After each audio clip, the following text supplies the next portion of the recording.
So welcome to what is the second episode of this Ship-a-ton vlog sort of series that I'm doing as we go through this hackathon.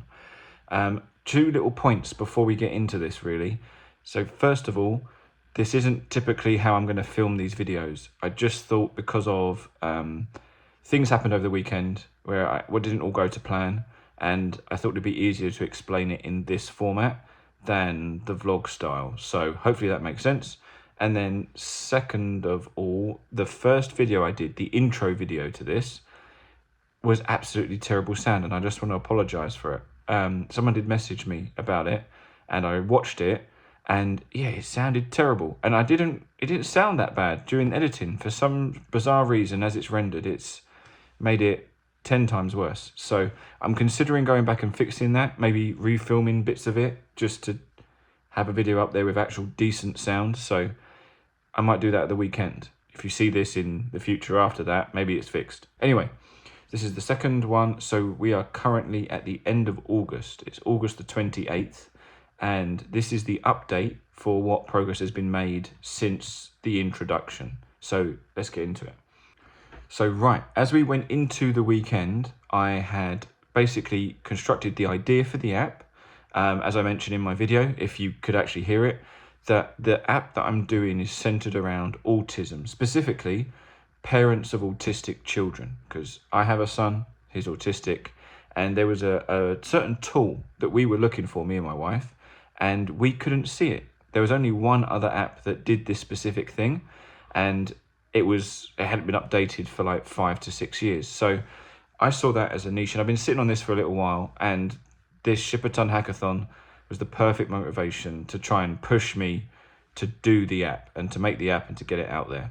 Now, it's two reasons, like I explained in the previous video, that either that means there's a huge gap in the market or there's just no interest there, and that's why the apps aren't there. But we're going to soon find out in the next week or two.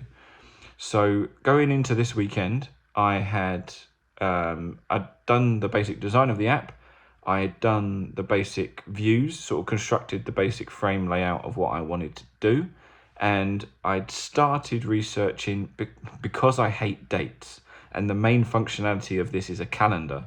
I basically started researching different ways of making it that I wanted to do. So viewing different tutorials and basically figuring out how they had made it and then how someone else had made it and seeing what functionality I wanted to bring in. Yeah, that's where we're at.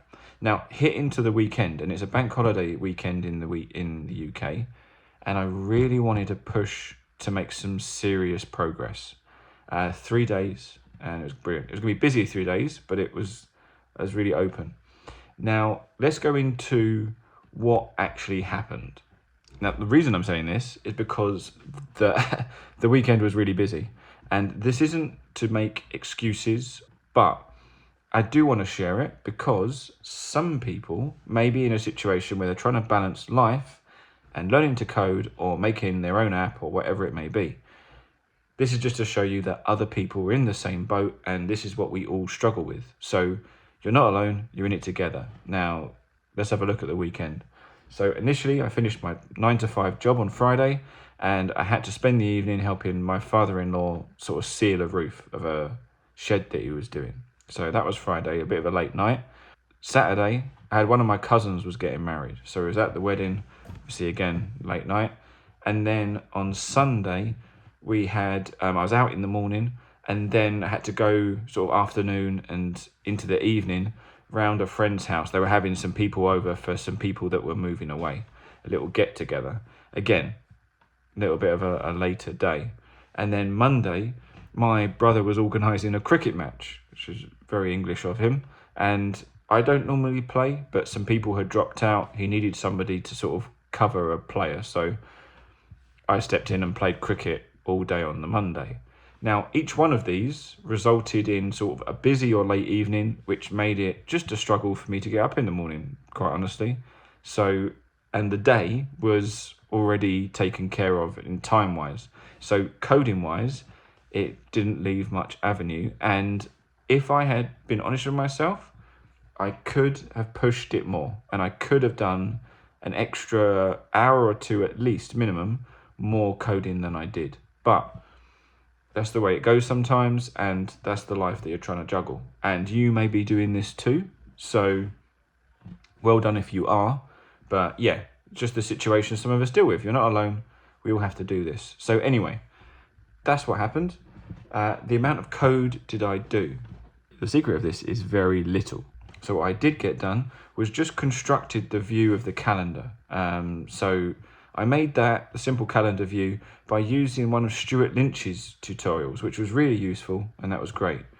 I also then found another one which I had in sort of the library that I looked through that had some functionality to it that Stuart's didn't, and it was more specific to what I needed. So I kind of blended the two together to make the sort of functional calendar that I wanted for this app. And great little tip there for those that maybe are learning to code or trying to make your own projects. That's one of the useful things that tutorials do. They're going to show you how to build something, but use more than one and try and blend them together because they cover it from different angles, depending on what you're building. Anyway, so the calendar was then sort of sorted, and I was able to sort of construct the different views that was going to make up the calendar. So each day, the tiles that I was going to use for that, and a little bit of the data flow at the background, but not a huge amount of progress. So where does this leave me? Well, it's going to leave me a little bit tight to get this all done. So I've got about a week, maybe 2 weeks to really push this through. So now it is Wednesday evening, and I really want to push to get the data model working really by this weekend. And then over the weekend, get in all of the sort of the entries so that the user can put entries into the app, and I then need to start looking at the back end. So that's really what I want to focus on. I'm going to film all of that, obviously. I'm going to update with shorts and reels on YouTube and on Instagram, and post it on Twitter about it. And I'm going to really push through to try and get this done, because I don't want to admit defeat and say that this app is not going to be uploaded in time. We're pushing through. The weekend is obviously going to be a big push as well. And then hopefully on the next update next week, you're going to see some serious progress. So anyway, hope your projects are all going well. So I realised this was just a quick update, but yeah, keep you up to speed with the journey and how things have been going, and keeping myself obviously accountable to what I was committing to. So thank you for watching. Please, again, if you're new to this, subscribe and like the video. Please let me know what you'd like to see. I plan on showing more of the code next time, by the way, so that will hopefully be better for if you want to see that side of things. And yeah, let's get into the plan. Let's move forward. It's hopefully, looking back on this in a few weeks, we'll have done and finished the app. So thank you, and we'll look forward to seeing you soon.